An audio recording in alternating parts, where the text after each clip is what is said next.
इस कार्यक्रम के पुण्यार्जक हैं श्रीमती कमला देवी, धर्मपत्नी स्वर्गीय श्री अशोक जी शाह बजाज मातुश्री, श्री विनीत कुमार प्रतिमा, अमित कुमार अमिता, धीरज कुमार कामिनी, अभिनव मनीषी, तनिष्का, वर्धिनी, सिद्धार्थ, चैतन्य, नितांत जैन शाह बजाज, पुत्री दामाद, हर्षा, आशीष कुमार, लावण्या, भविक एवं समस्त शाह बजाज परिवार अजमेर। सभी उपस्थित धर्म प्रेमी, पुण्यात्मा एवं महानुभाव, संसार में भांति भांति के जीव हैं।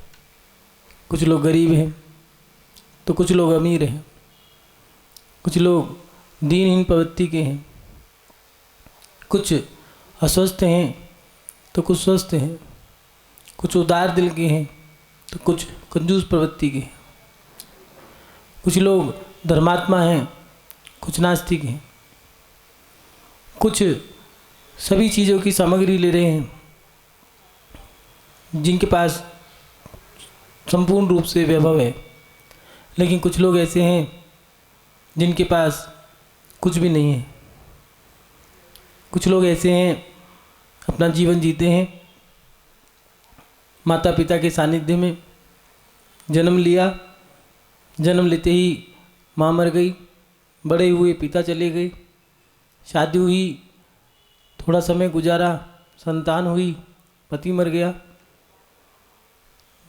बेटे को बड़ा किया, नाजों से पाल पोस करके पढ़ाया लिखाया, सब काम किए, लेकिन बेटे ने धोखा दे दिया। इसके साथ साथ और जीवन को जीना चाहा तो मैं मेहनत करी, सब कुछ किया, पापड़ बेले। कुछ लोग ऐसे होते हैं जीवन भर उन्होंने दुखी दुख देखा है, सुख नहीं देख पाए।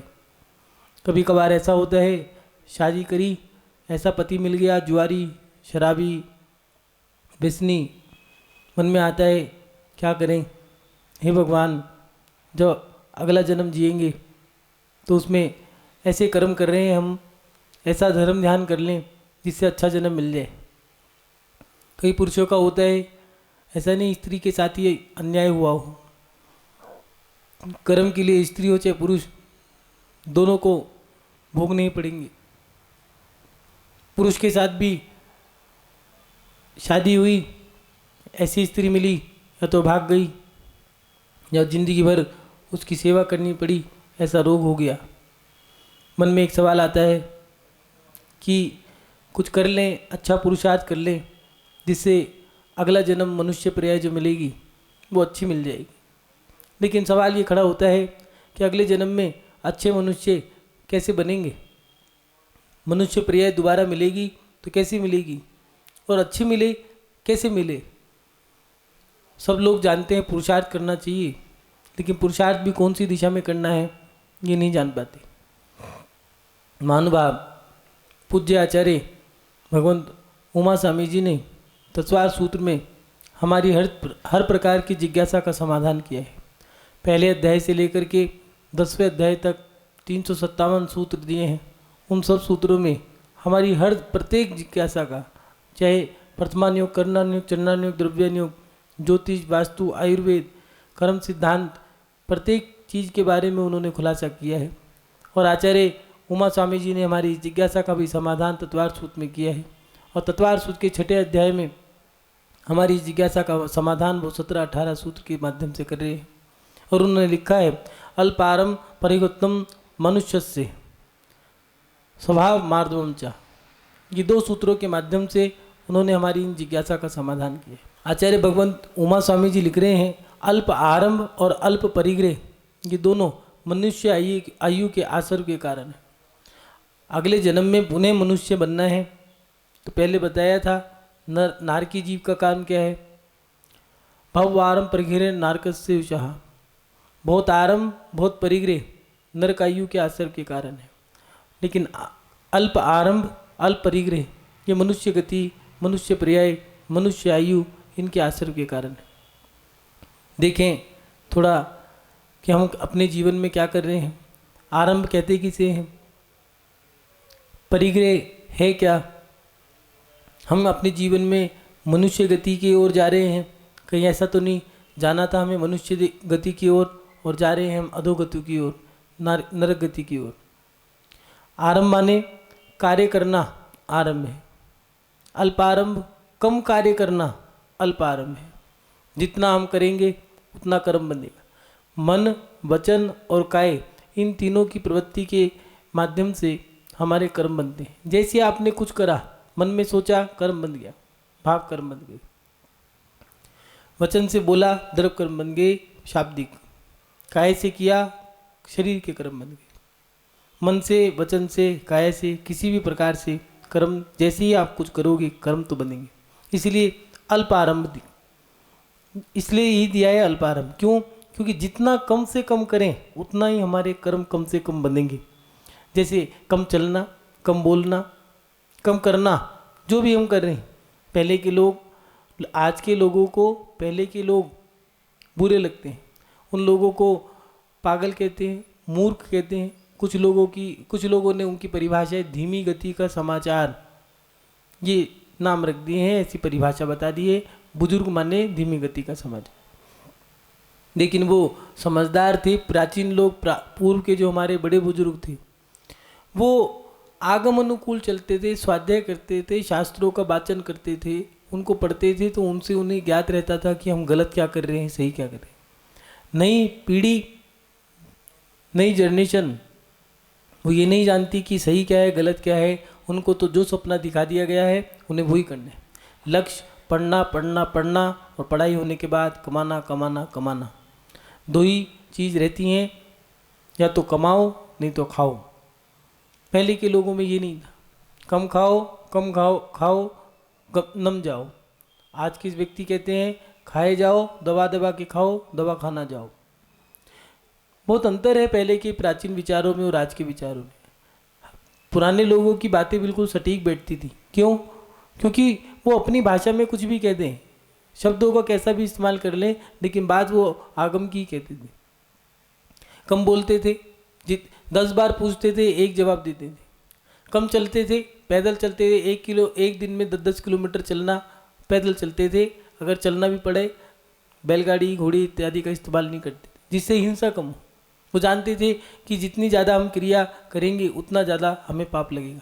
क्रियाओं में भी अच्छी से अच्छी क्रिया कर लें, जिससे कि हमारे कर्म अच्छे ही बने, बुरे ना बने। अगर जाना ही है कहीं पर तो कोशिश करते थे पैदल चलने की। कोस, 2 कोस, 4 कोस, 6 कोस तक पैदल ही चलते थे।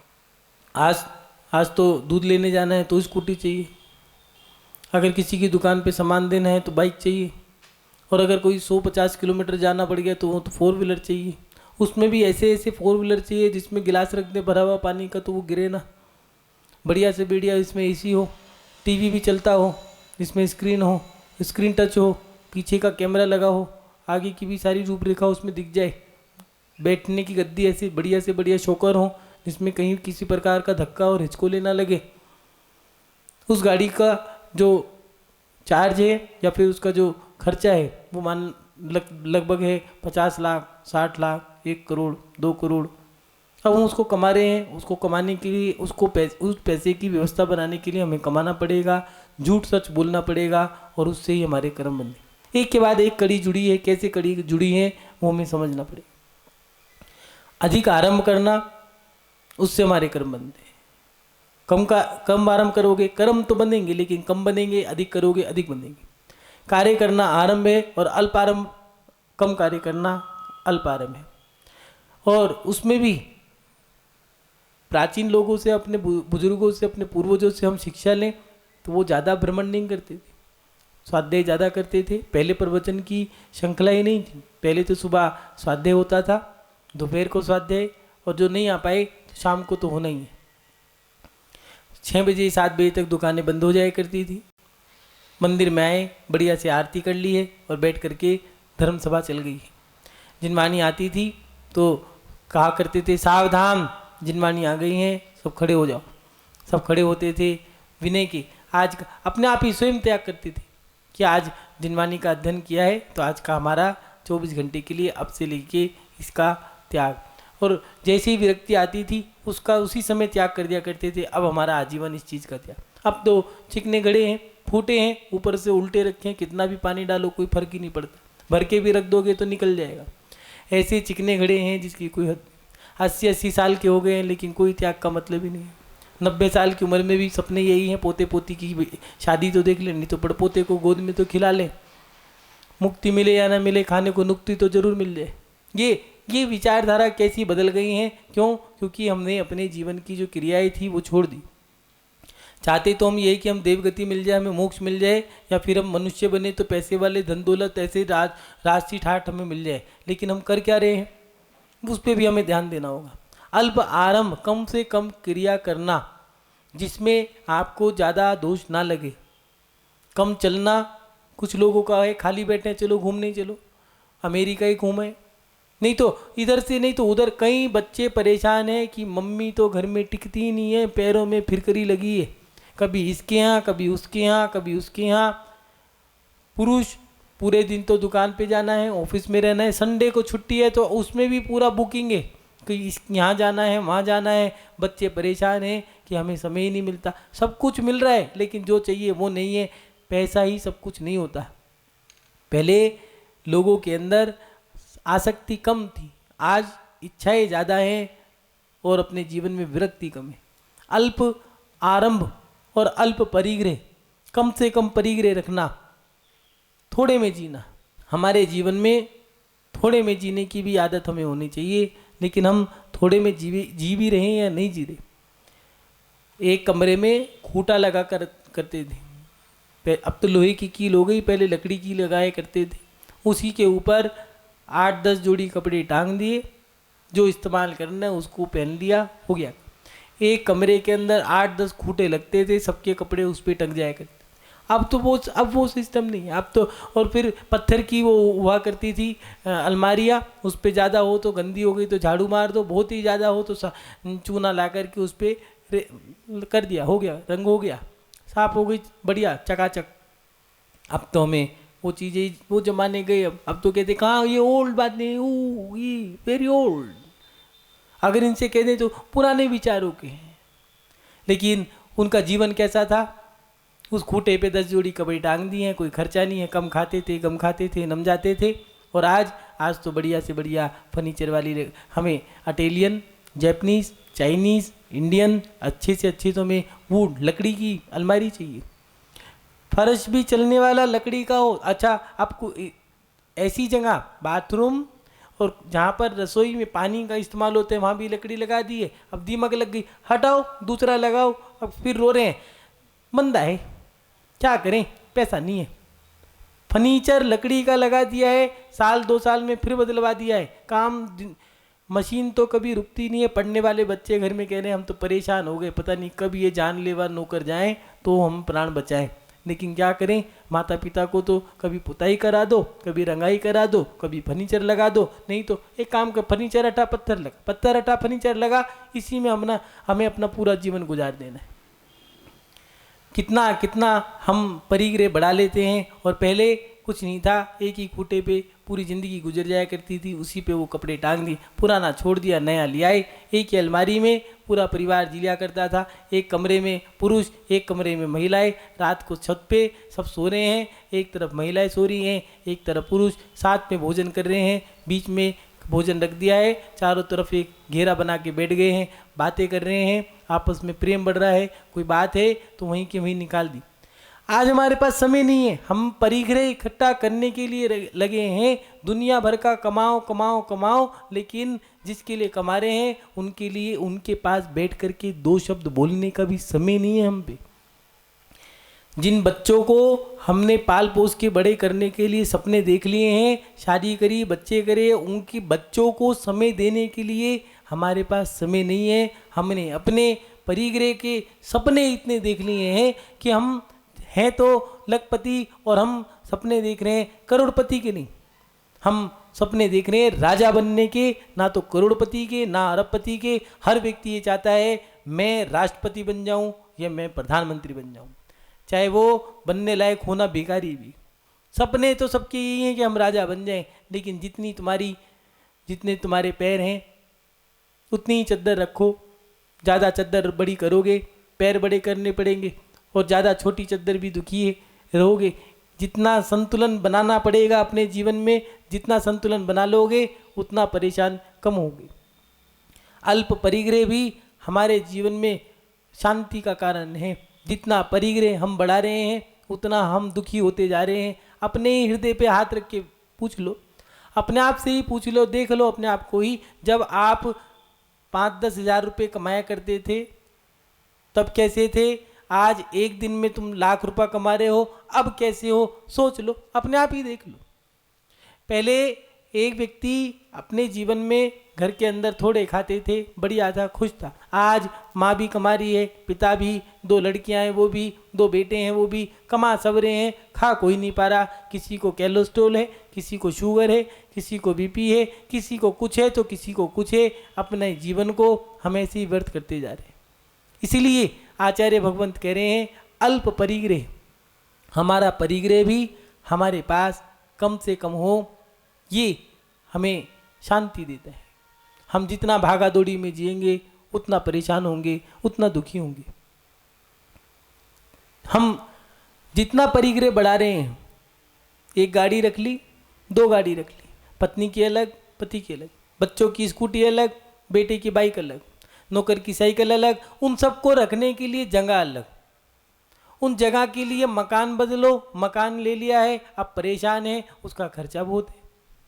खामा में, जबकि गुजारा एक से हो सकता था, ज़्यादा से ज़्यादा 2, एक स्कूटी रख ली है, एक गाड़ी रख ली है, ठीक है। जब 4-5 को जाना हो तो एक से चले जाओ, 2 अकेले को जाना हो तो इससे। लेकिन हमें कितना हम लोग अपने जीवन को जीना भूल गए हैं, कितना हम परेशान हैं और कितना हम लोगों ने अपने आप को बिगाड़ लिया है।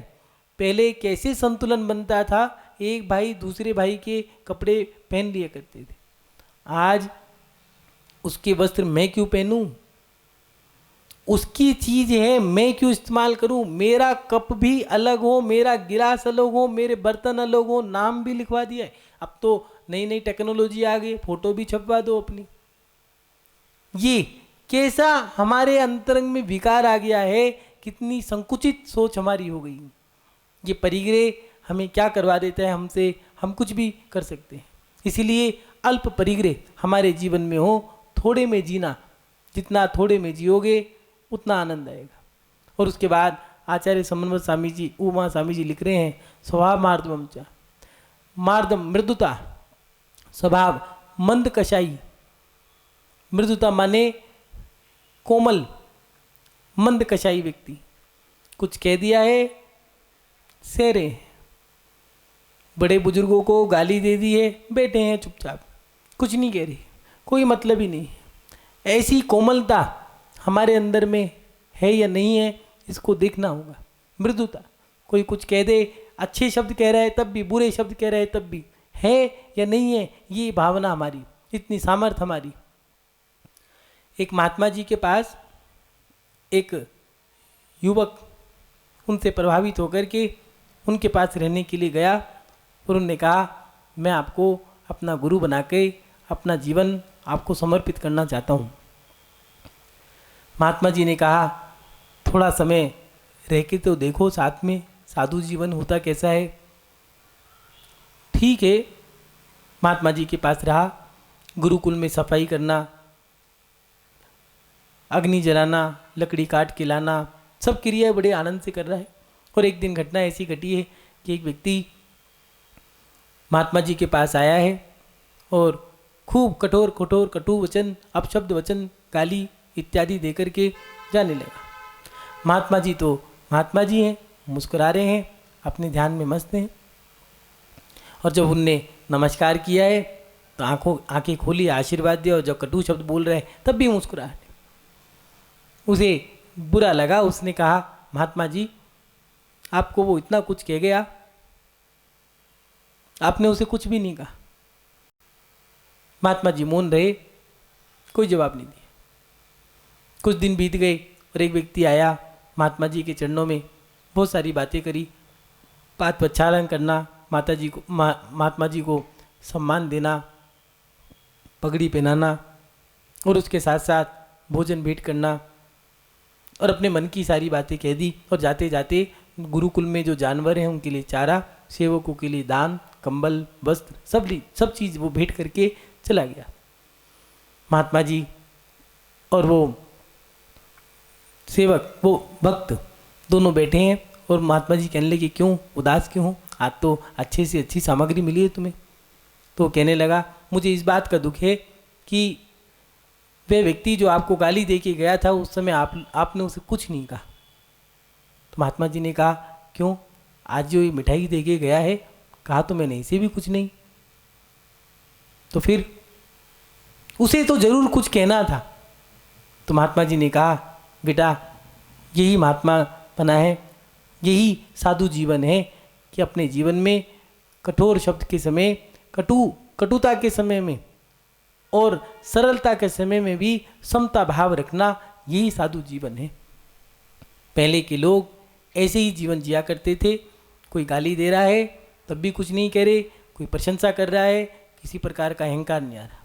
काम कर दिया है दुनिया भर का, लेकिन समाज में कोई मतलब नहीं है कि मेरे को माला पहनाए, मेरे को तिलक लगाए, मेरे गले में पटका डाला जाए या मुझे कोई प्रशस्ति मिले या कोई उपाधि मिले, कोई ऐसी भावना नहीं है। जीवन भर मंदिर की सेवा, समाज की सेवा, इसमें ही अपना जीवन गुजार दिया करते थे। लेकिन आज हमारी कैसी कशाएं बढ़ती जा रही हैं। हमें जरा सा कुछ करना है तो उसके बदले में हमें बहुत कुछ चाहिए। मेरा नाम वहाँ क्यों नहीं आया, मेरा स्थान वहाँ क्यों नहीं मिला, मैं आगे क्यों नहीं बैठा, मुझे पीछे क्यों बिठा दिया गया, ये सारी चीज़ हमारी मृदुता को ख़त्म करती है। कोमलता सरलता से आती है, सहजता से आती है। गांधी जी के पास एक पत्र आया, नेहरू जी ने जब वो पढ़ा तो बड़ा गुस्सा आया और महात्मा गांधी जी को दे दिया। गांधी जी ने भी वो पत्र पढ़ा और मुस्कुराने लगे और अपने कार्य में लग गए। नेहरू जी कहने लगे इतनी भद्दे शब्द और इतनी कटु वाणी के माध्यम से उसने ये पत्र लिखा है, आपको उसकी प्रतिक्रिया तो कुछ करनी चाहिए। तो उन्होंने कहा मैंने कर दी। मतलब आपने क्या किया, कुछ भी नहीं किया, कोई तो एक्शन लेते इस पर। कहने लगे पत्र में जो ओलपिन लगी थी वो मेरे काम की थी, मैंने उसको निकाल लिया, बाकी तुम्हें जिसको देना है वो दे दो। ऐसा जीवन क्या हम नहीं जी सकते? सोचें, विचार करें कि हमारे जीवन में ऐसी कोमलता, मृदुता आ रही है, मनुष्य पर्याय पुनः प्राप्त करनी है तो हमारे जीवन में अल्प आरंभ, अल्प परिग्रह, मृदुता, ऐसा स्वभाव और उसके साथ साथ शीलवतपना, हमारा शील भी सुरक्षित रहना चाहिए। हमें अपने जीवन में हमारा जो चरित्र है वो अच्छे से अच्छा हो, ये हमारा शील का पालन करना। पहले महिलाएं अपने सर को ढक कर के रहती थी, चेहरा भी नहीं दिखता था, बाजुएं भी पूरी होती थी, उंगलियां दिखती थी मात्र। लेकिन आज तो तन से वस्त्र ही हटते जा रहे हैं और वस्त्र भी अगर पहन रहे हैं तो उनका पहनना और ना पहनना कैसा लगता है कि क्या तुम्हारा जीवन तो तुम जी रहे हो, क्या उसमें तुम्हारा शील सुरक्षित है और तुम्हारे जीवन में क्या व्रत है या नहीं है। शील भी हमें धारण करना होगा अपने मनुष्य पर्याय में। मनुष्यता की, चाहे वो स्त्री हो चाहे पुरुष हो, दोनों का शील होता है। चरित्र हमारा जो है अच्छे से अच्छा हो और उसके साथ साथ हमारे जीवन में व्रत हो। पहले झूठ नहीं बोलते थे, चोरी नहीं करते थे, छोटे से बच्चे के भी झूठ बोलने का त्याग होता था, चोरी करने का और अभ्रम के सेवन करने का भी त्याग 8 साल की उम्र में ही बता दिया करते थे। बेटा पराई स्त्री से चर्चा नहीं करनी है, अपनी माँ है उनसे ही चर्चा करनी है। और परिग्रह ज़्यादा नहीं देते थे बच्चों को, इतना थोड़ा सा परिग्रह और उसके साथ साथ हिंसा का त्याग करा के ये 5 अणुव्रत, हिंसा, झूठ, चोरी, कुचिल, परिग्रह, कि अपने जीवन में तुम्हें किसी को मारना नहीं है, स्वयं मरना नहीं है, अपने आप को भी बचा के रखना है, लोगों की भी रक्षा करनी है, ये शिक्षाएं देते थे। और आज पहले 8 साल की उम्र में ये गुरुकुल में संस्कार देते थे, ये नियम देते थे, माता पिता शिक्षा देते थे, गुरु के सानिध्य में जाके त्याग करा दिया करते थे। लेकिन आज 80 साल के व्यक्ति के भी ये व्रत नहीं है। मन की इच्छाएं आज हमारी ऐसी हैं कि हम अपने जीवन में बस इतना ही है कि खाएं, कमाएं और अपने परिवार में मस्त रहें। महानुभाव, इन हालों, इनके बेस पे आप पुनः मनुष्य पर्याय प्राप्त नहीं कर सकते। आपके अंदर परोपकार की भावना भी हो, उपकार की भावना भी हो। एक राज्य में महाराज बैठे हैं, अचानक एक कबूतर उनकी गोद में आया है और वो कह रहा है मेरी रक्षा करो। महाराज का काम ही यही है, जनता की रक्षा करना, सबके लिए परोपकार उपकार करना। जब उसकी बात सुन ली तो उन्होंने कहा ठीक है, तुम सुरक्षित रहोगे, अच्छी जगह आ गए हो, कोई बात नहीं। पीछे से एक बाज आया और कहने लगा ये मेरा प्राकृतिक शिकार है, आपने इसको पकड़ लिया है, ये छोड़ दीजिए। उन्होंने कहा नहीं, तुम जीव की हत्या मत करो, जाओ यहाँ से। वो नहीं माना, ये मेरा है, आप इसको छोड़ दो, ये अन्याय करोगे आप, किसी की चीज़ को आप नहीं ले सकते, आप राजा हो, राजा तो अन्याय नहीं कर सकता। महाराज ने कहा बात तो सही है, किसी दूसरे की चीज़ पर जब उसका अधिकार हो चुका है तो मैं कैसे ले सकता हूँ। उनने कहा शिकार मेरा है, दे दो वापस। राजा कहने लगा मैंने उसको वचन दे दिया है रक्षा करने का।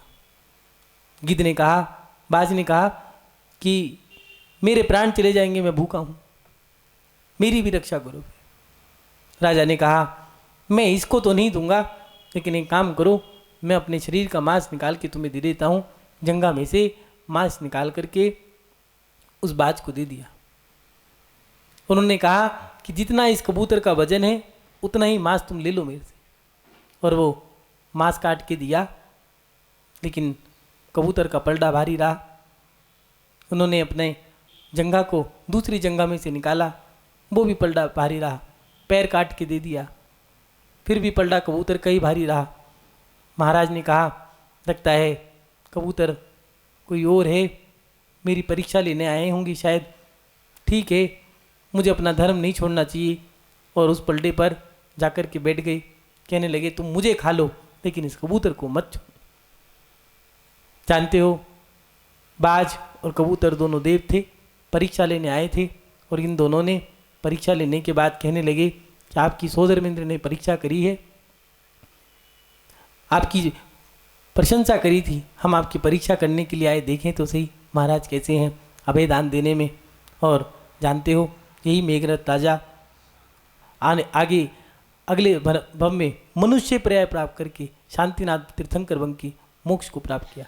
महानुभाव कि ऐसी मृदुता, ऐसी सरलता, सहजता, परोपकार उपकार की भावना हमारे अंदर नहीं हो सकती। अगर है तो सोच लेना आप उत्तम से उत्तम मनुष्य बन करके देवगति और उत्तम शाश्वत अवस्था को प्राप्त करोगे। अगर इनसे विपरीत अगर आपके भाव है, बहुत आरंभ है, बहुत परिग्रह है, कठोर आपका स्वभाव है और निशल्यवृत्ति, शल्य के साथ आप अपना जीवन जी रहे हैं, व्रत बना रहे बिल्कुल भी नहीं है, तो सोच लेना आप चारों गतियों में भ्रमण कर सकते हैं। अगर पुनः मनुष्य पर्याय आपको प्राप्त करनी है तो आपके जीवन में आरंभ भी कम हो, अल्प आरंभ, कम से कम, ये घूमना फिरना, ओढ़ना पहनना, ये सारी क्रियाएं जो हैं इनको थोड़ा विराम दें, उम्र के हिसाब से बदल जाना चाहिए। कम परिग्रह, अल्प परिग्रह रखने से भी हमारे जीवन में मनुष्य गति को पुनः प्राप्त करने का अवसर रहता है। और उसके साथ साथ मृदु स्वभाव, सरल सहज प्रवृत्ति, कोमल हृदय, और उसके साथ साथ शील का पालन,